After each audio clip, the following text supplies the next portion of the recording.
Alrighty, besties, welcome back, and in this video I'm going to talk to you guys about some random things. The first thing is how to change to an absolute path. So before we learn the command cd, we can change the directory and we can basically move depending on where we are.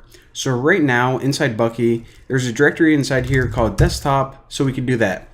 Well, this is actually a relative path. The path to desktop is relative to wherever you are. But you can also change the directory to an absolute path.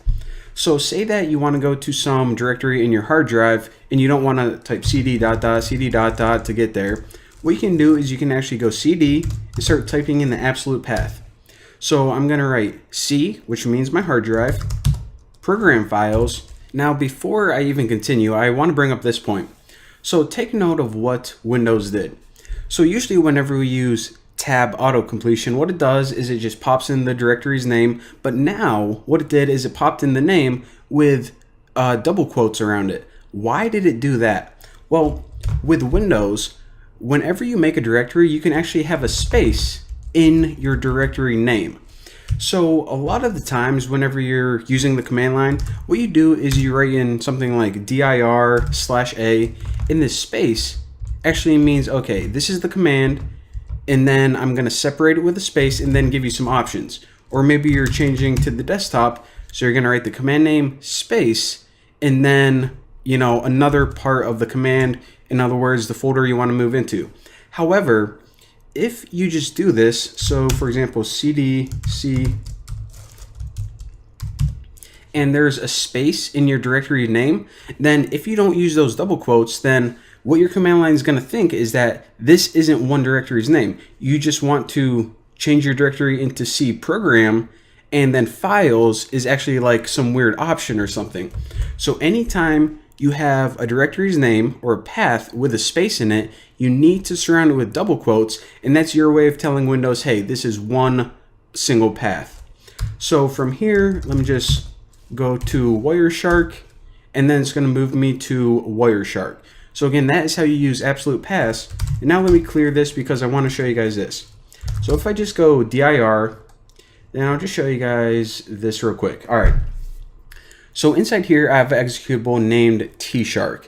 Now, this tutorial isn't about tshark. I just knew that this was one executable that I can show you guys real quick. What it does isn't really important, but you know how I said that whenever you type the name of a file, like tshark.exe, then what it's going to do is it's going to open it in the default program.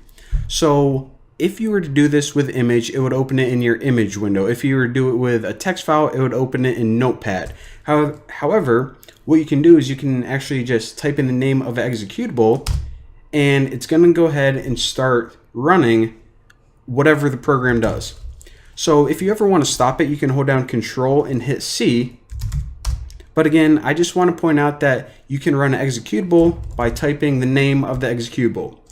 All right, that is interesting, I guess, but why do we really care about that? Because wouldn't it be cool if you could actually run that executable from anywhere on your computer?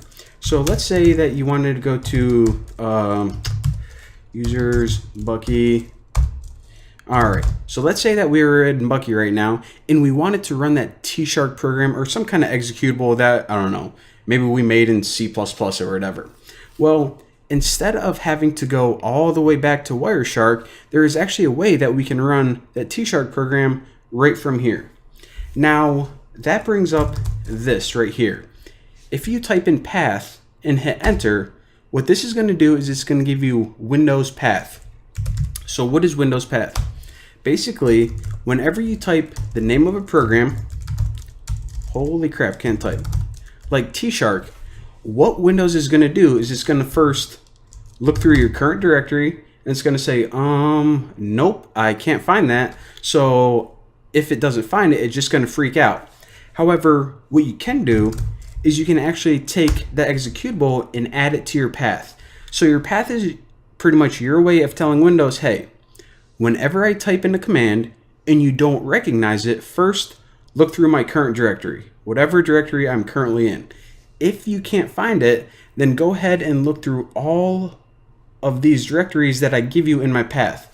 So this path variable is a bunch of different paths, file paths, separated with semicolons. So then it's going to go through and look through each one of these for a program called T-Shark. So I'm just going to type in T-Shark, and again, whenever I do this, it's going to look through my current directory, not find it, and it's going to start looking through my path. Now, since there is a path, C program files Wireshark is my last one, then it's going to work just fine, just like before.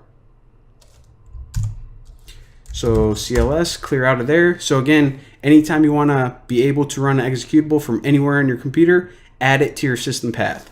Now later on, I'm going to show you guys how to add paths to your variable through the command line, but for now I want to show you guys just how to do it through your GUI environment.